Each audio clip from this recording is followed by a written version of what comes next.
friends, I'm Ryan. This is Demos in the Dark. Sit back, relax. We're going to talk about the new Catalinbread Naga Viper, the new version of it.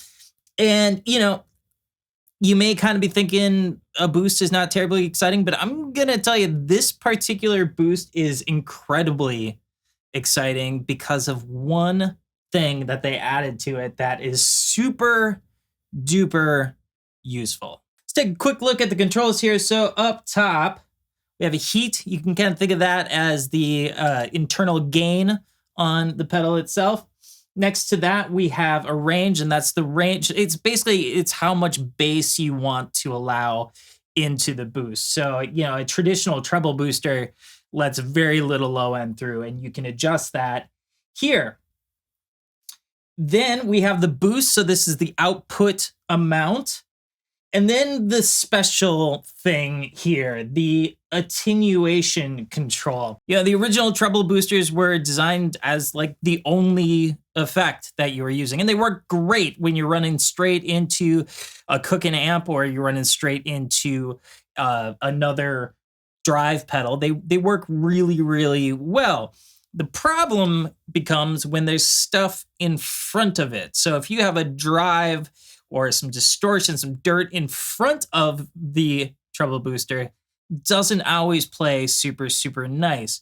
So what the attenuator does is it adjusts the input volume. So you end up being able to tame the front end of it so that you can use other pedals before it, and it is amazing. On the track, I ran it 3 different ways. I ran it straight into the amplifier. I ran it in front of another dirt pedal, and I ran it behind another dirt pedal. And that was the polished part. We're now into the decidedly not polished part. When I go into a store to try out gear, I don't come in with a battery of licks and riffs, and I find endless soloing to be kind of a distraction. So, I just play simple stuff, just really, really simple stuff, and listen to what the pedal is doing. And that is what we are going to do tonight. Tonight I have a Revolta Guitarist Regatta. I am running straight into a Silktone amp. Silktone amp sounds like this.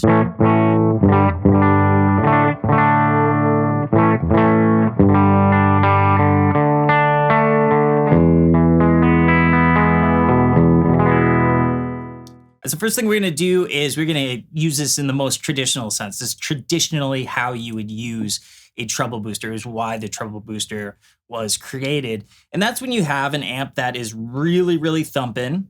And they used to be high-powered amps, and high-powered amps would get darker as they got louder. And so you would use the treble booster to kind of rein things in, but also push it up over the edge. So instead of a high-powered amp, I've taken the Silktone amp and I've cranked it all the way. I've also darkened it up a little bit, and it sounds like this.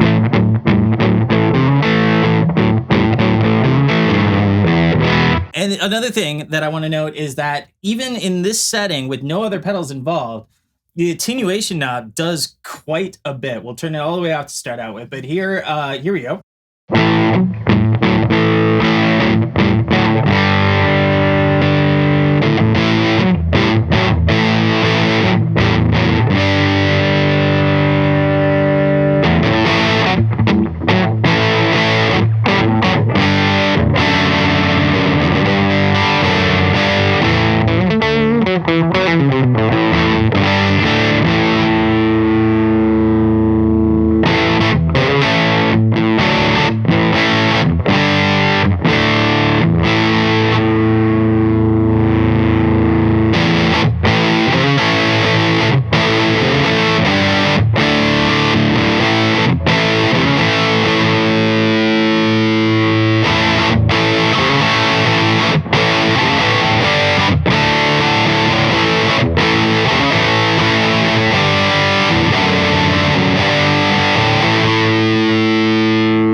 you go. It does exactly what it says it does. It boosts the signal, adds some saturation.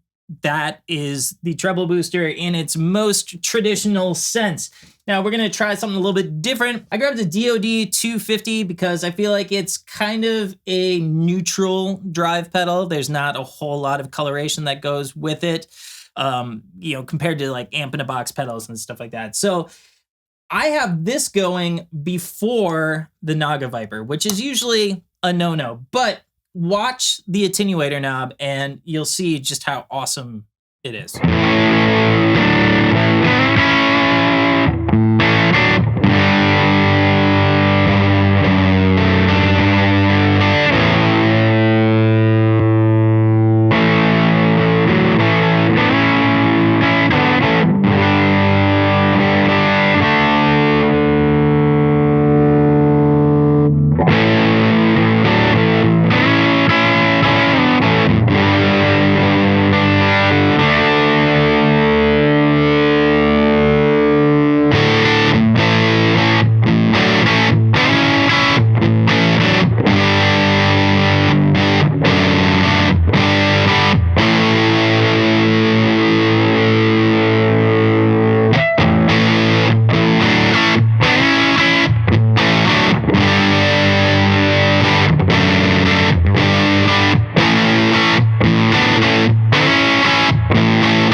You can use this is running it just before your dirt pedals. You can run it right at the start of your chain and have it boost stuff.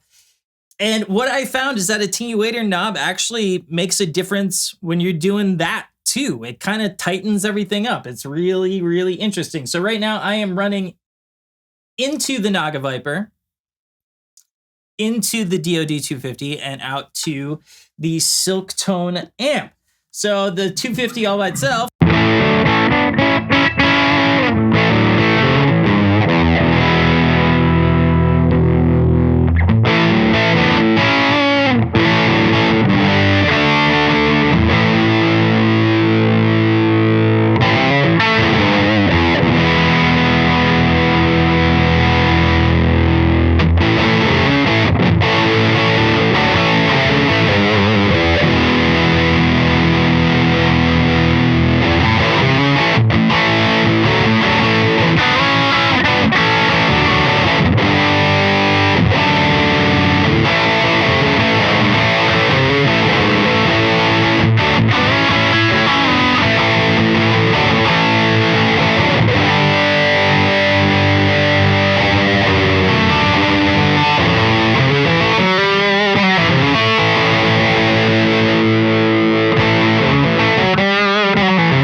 brief look at the new Naga Viper. Very, very cool.